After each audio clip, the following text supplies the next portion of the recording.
Hello everybody, let's mull over Stellar Blade. And my first impressions of the game are extremely positive, and it's doing exactly what I wanted it to do. I just got to Zion, essentially the big signature city hub of the game, about 4 hours into the main story, and a lot of my opinions from the demo are carrying over to the base game, and that's exactly what I wanted it to do. I think the story so far is extremely bare bones and simple. I think it's about to pick up now that I'm actually at Zion, and I think I'm going to get a massive lore dump soon. But the game has been focusing in on two main concepts: combat and level design, and I think it's been excelling at both of those. The combat is extremely similar and in the style of Sekiro Shadows Die Twice. It's a third-person, real-time action combat system with a heavy focus and emphasis on reaction-style gameplay, where you will be dodging and primarily parrying certain enemy attacks to gain advantage and to stagger the enemy so that you can inflict some kind of giant execution-esque ability on them. This works on regular mobs and also on bosses. But where I think Stellar Blade really shines is in the overall flow of the gameplay, because it gives you a lot. I haven't even unlocked the gun yet, but you get grenades to work around with, different types of healing items, and the regular flow of the combat is just so smooth and silky that it's really fun to fight every mob. And there's a really good variety of enemies here as well, even this early on.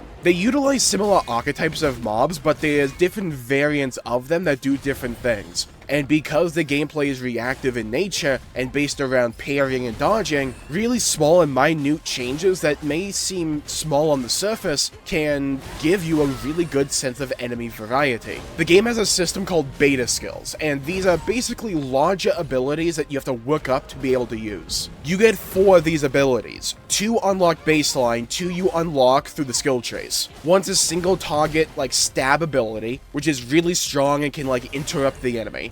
You get another sweeping horizontal strike that you can charge up, which is really good against multiple mobs. You get a blade burst ability that is good for ranged attacks. And then you get a heel kick, or it's more like a cartwheel kick, that is good at interrupting the enemy. The name of the game in a lot of ways is to dodge and parry when you need to, and to attack when you have openings to build up this beta skill gauge, and then go into these big attacks for big chunky damage, or to just stagger the enemy. Not stagger it like you would when you fill up the parry gauge and you parry the enemy, well, perfect parry them at the right times and all that, but when you build up this gauge, it's a really powerful ability that can just straight up wipe out smaller or weaker enemies or do significant damage to bosses. And it feels really good to hit these abilities. I like them. And you can upgrade them further in the skill tree. That's actually one of the things I've been really enjoying about Stellar Blade so far. The skill tree. You unlock points to spend at a decent clip, and the things you actually are upgrading feel impactful to your gameplay loop, like making your perfect parries easy to hit, or giving you the ability to counterattack after a perfect parry or a perfect dodge and stuff like that. There's a few different types of trees, and while they are simple on the surface, they always give you something interesting to look forward to spend your new points on. And when you pair the gameplay, which has been absolutely rock solid so far, alongside good customization, and you juxtapose that with amazing level design, it makes an experience far more exciting and enjoyable, in my opinion, because the level design is nothing to scoff at either. I know we get more open sections soon-ish that unlock, but so far the levels have been rather linear in their overall design, but there's so many different paths to go if you bother looking for them. And I can already tell that there's a lot of stuff that can come back with like more abilities like double jump to collect. The game rewards exploration. Like in this one part where you're moving cranes around to form a pathway to where you need to go, you can use the crane to knock down a wall. The game doesn't tell you that you have to do this. You can discover this, or do what I did and see it on a TikTok and be like, wait a minute, I can do that? And then when you get to that part, knock the wall down and get some sick loot. Well, a lot of conversation around this game has been surrounding the character designs and all that. I think The actual gameplay on display here has been really undervalued and undersold.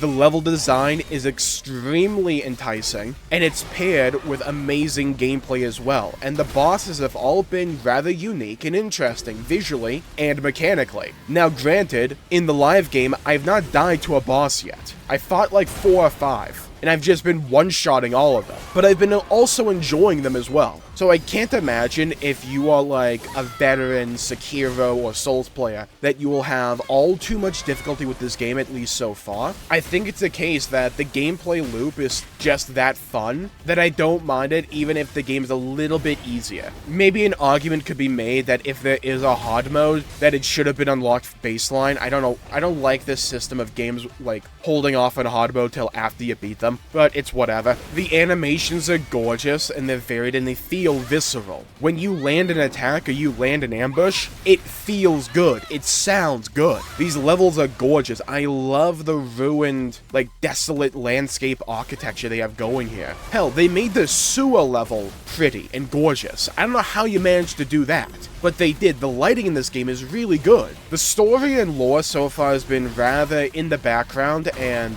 not up front. A lot of it's been you just reading these like logs and diaries you find in the world and on the corpses that people have scattered around the place. But again, I think I just got to the main city hub where I'm gonna get a giant lore dump soon, or at least I imagine so. So overall, my impressions of Stellar Blade are really positive, and they are carrying over from the demo, which is exactly what I wanted it to do. I wanted it to keep that same energy from the demo and just keep going with it, and so far it has. The music has been amazing. Every song is great. This is gonna be such a fun soundtrack just to go back and listen to, even when I'm done with the game, because every song is just a pleasure to listen to. And that may not sound all that important by itself, but every pillar and every cylinder is firing in this game, in my opinion. The music's great, the visuals are great, the combat feels smooth, fluid, and visceral. The game sounds great, and the levels are great to explore. So far, I am wholly impressed with Stellar Blade, and I can't wait to play more of it. And with that, I think I'll call the video there for the day. Thank you all for tuning in. My pleasure for making the video. If you enjoyed it, please leave a like and subscribe. It really helps the channel out and helps support future content, and I greatly appreciate it. Leave a comment down below with your thoughts, your opinions on Stellar Blade. Are you interested in the game? Have you played it yourself? Let me know. I'd love to hear your thoughts and hear your opinions and to hear your perspectives. Stay safe, have a great day, and I'll see you all next time. Bye-bye, everybody, until we meet again.